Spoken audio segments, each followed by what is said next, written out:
Okay, so I'm excited to just chat for a few minutes about developing a homeschool vision. And this is going to be so key to your success as a homeschool family. There are so many ways to be successful at homeschooling. And if you're starting out and you feel like, oh, I've got to do classical education or I'm going to fail my kids, or I have to do Charlotte Mason and it has to be perfectly pure Charlotte Mason or I'm going to fail my kids, you might fail them anyway because you are relying on a method instead of a vision. And there are a lot of ways to develop well-educated children. There are a lot of ways to develop children who are excited about life and learning, but partly it's about you as a family having a vision. John Taylor Gatto said, families have to have a vision. They have to have a reason for getting up in the morning. I've shared it before, but William Rauer, this Berkeley professor of education, said all the learning necessary for success in high school could be learned in only 2 or 3 years of formal skill study. John Taylor Gatto said 50 hours of study in the basic skills. And so these early years of homeschooling are a perfect time. They're this beautiful time to actually pour into your children what you care about. Charlotte Mason principles say, lay a feast, children are born persons. And one of the important principles that you really need to recognize is that children are, the learning is up to them. You present the feast, you lay the feast before them, but what they take in is in great part up to them. And so as a family, as you're planning out your homeschool year, it's really important that you figure out, what is our family about? Because there doesn't have to be this exact list of books that you have to read. These exact books, these are the living books, or you've missed it. Living books implies a living standard of what these books are. So what were living books in Charlotte Mason's time, there might be living books that actually appeal to the spirit and soul of your child even more now. One of the last principles of Charlotte Mason, I'm going to just read it. It says, we allow no separation to grow up between the intellectual and spiritual life of children, but teach them that the divine spirit has constant access to their spirits and is their continual helper in all the interests, duties, and joys of life.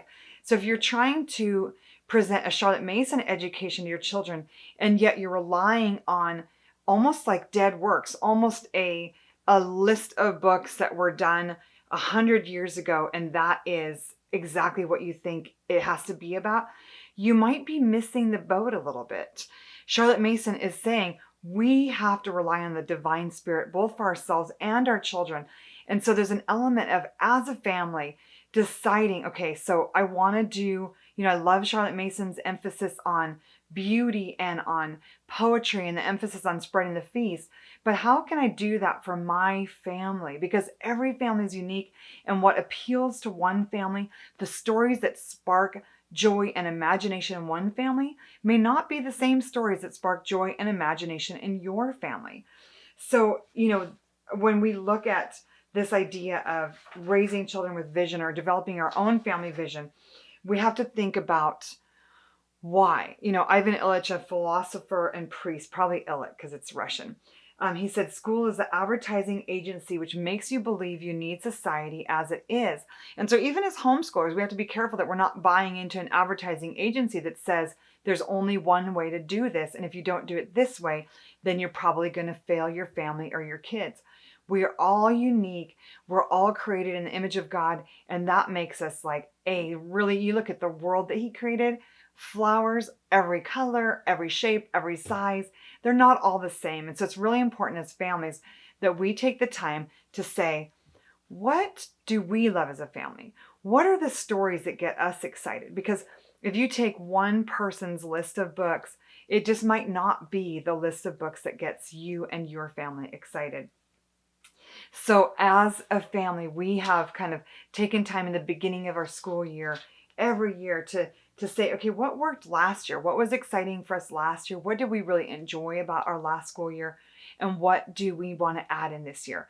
We took time as a very young family to really think about our long-term vision. And you can download a free family vision plan at thepeacefulpress.com, because I think that when we start to write down, okay, our family gets excited about missions, we get excited about gardening, we get excited about travel. And so then the books that we read out loud are going to be kind of geared towards that.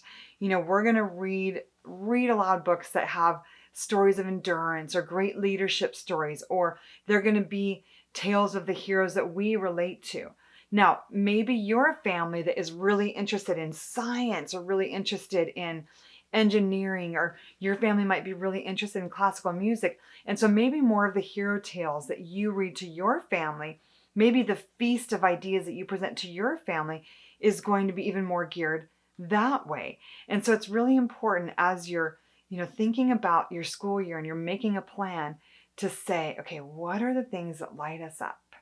And even right now, just pause this video for a second and write that down. Write down, okay, when I think about 5 things that make me happy, or when I think about my kids and what they get really excited about learning about, what is it? So if you've taken the time to just write down a few things that really get your family excited, then you can start to think about planning a school year with those things in mind. And with the Peaceful Press elementary guides, our goal was really to spread the feast for you and your family, but also provide time so that if there's something that really gets you excited, you can go after, you can follow that rabbit trail. So for instance, in a day of learning in the Kind Kingdom, you're going to sing a hymn, you're going to read a chapter in the Bible, you're going to work on some poetry memorization or read the poem that's your poem for the month or the week. You'll read a chapter in the Narnia books, and then there'll be a picture book or a section of a story. And the way the Kind Kingdom's laid out is that every month there's a new European history topic that you're going to focus on. So the first couple months we look at Middle Ages and the kings and queens of England. We look at the Battle of Hastings and Joan of Arc and some heroic people. And then we spend a month on the Renaissance and the Reformation, and we talk about Galileo and all the discoveries that were happening during that time. And then we spend some time on World War I and nursing and flight and all the interesting technology that was being developed at the time. And then we spend a month on World War II, and we look at all the countries in Europe and how they were affected by that and how people could have done better and how people learned to forgive after those horrific events. So we present all these topics, we present this feast, but what we give you as a family is we give you time. We've presented a feast, we've presented art and poetry and some living books, but we've also not overwhelmed you with 20 books that you have to read in a day or 20 different passages that you're going to have to read, where if your child says, ooh, this is really interesting to me, how after World War II, people came in and helped those countries in Europe. I want to research other people who went in and helped. Or if your child says, I am really excited about learning about knights, can we spend some more time researching knights?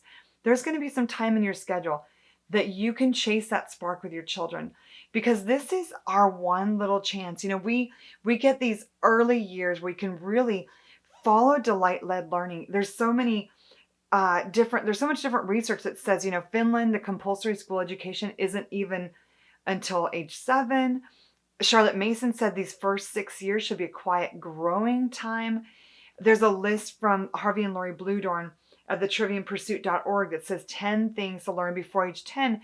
And they say, read the stories, play and act out the stories, narrate the stories, memorize poetry. But it's not this heavy inundation of information in the early years. It's laying the feast. It's laying the table for your children.